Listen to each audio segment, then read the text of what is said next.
allow me to answer two questions at once to finish. From YouTube, this is NXTDOC1851. When was the last time OU was relevant? And from Terrico Cheatham, will Lincoln Riley ever get to a championship, let alone win one? Okay, as you know, I was born into my Oklahoma Sooners fandom. My grandfather took me to my first game when I was 5. But, man, I would have to say we were pretty relevant during Lincoln Riley's OU seasons. They weren't that long ago. Let's see, 2017, Baker wins the Heisman. We lost in the national semifinal 54-48 in double OT to Georgia. 2018, the next year, Kyler wins the Heisman. Pretty relevant. And we lost in the national semifinal to Alabama 45-35. 2019, the next year, Jalen Hurts finishes second in the Heisman. Pretty relevant. We lost in the national semifinal to Joe Burrow and LSU 63-28. Then skip a year, but 2021, we got to 9-0 with Caleb Williams as our new true freshman quarterback. And stinking Lincoln Riley was obviously negotiating with USC, and he soon left under the cover of darkness, and we fell completely apart. Thank you, stinking Lincoln. And I must admit, the truth is, we've never been quite the same with Brent Venables in charge. We had our moments. Dylan Gabriel as our quarterback. I was told Dylan Gabriel wanted to stay for his final collegiate season in Norman at OU, but that the decision makers wanted to go forward with Jackson Arnold, who was once upon a time the number one quarterback recruit dual threat in the nation. So far, so bad with Jackson Arnold. So obviously, if you give Lincoln a Heisman candidate quarterback, he could get you into the old 4-team playoffs. That's pretty great. Pretty great. 3 straight years. Maybe it could have been a 4th total if he hadn't fled under the cover of darkness. But the problem is, in losing those 3 straight semifinals, we gave up an average of 54 points a game, an average of 528 yards a game for those 3 semifinal losses. That's just awful.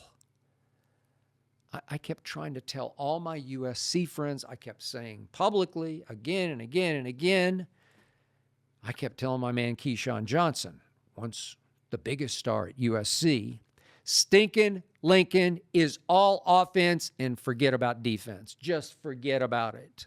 So no, I don't ever see Lincoln Riley winning a championship as a head coach. He's Cliff Kingsbury. He's a much better offensive coordinator than a head coach, as I previously alluded to. For USC, the far better head coach, commanding officer, is teaching a class just down the street from the USC practice field. I'm talking about former USC head coach Pete Carroll. I said the day that Pete Carroll took that teaching job that he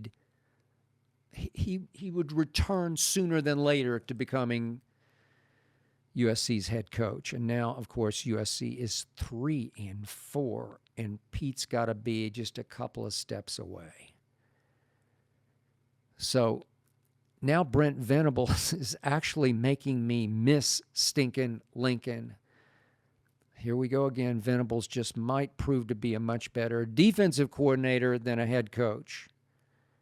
I don't know exactly why, but Venables' Oklahoma teams are all too often just not ready to play at kickoff of big games. Venables is a great, I think he's the best interview in college football, but he is a very questionable motivator. which brings me to something I thought I would never, ever see in my lifetime. This week, The Athletic ranked the top 134 college football teams in the country. And my school, the school I graduated from, Vanderbilt University, is ranked 22nd in the country. Oklahoma is ranked 43rd. And USC ranks 52nd. Yes, sir, ladies and gentlemen, my Vanderbilt Commodores, my doormat doors who don't belong in the SEC, are ranked 21 spots higher than Oklahoma and 30 spots higher than the University of Southern California. Saturday, 3:15 Central Time in Nashville,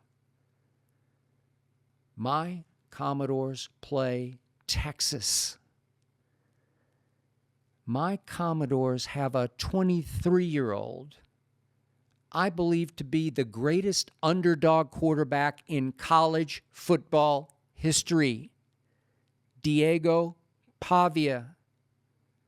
You better know his name if you don't already. Diego Pavia, greatest underdog quarterback in college football history. And Texas now has a quarterback quandary with the underconfident Quinn Ewers, afraid he'll get yanked at any moment in favor of Arch Manning, who did get his shot thrown into the game in the second quarter last Saturday night against Georgia. And Arch didn't exactly play like a Manning. Quarterback quandary. My doormat doors are 18.5-point underdogs to the Texas that beat the hell out of my Oklahoma. 18.5-point underdogs. I like our chances.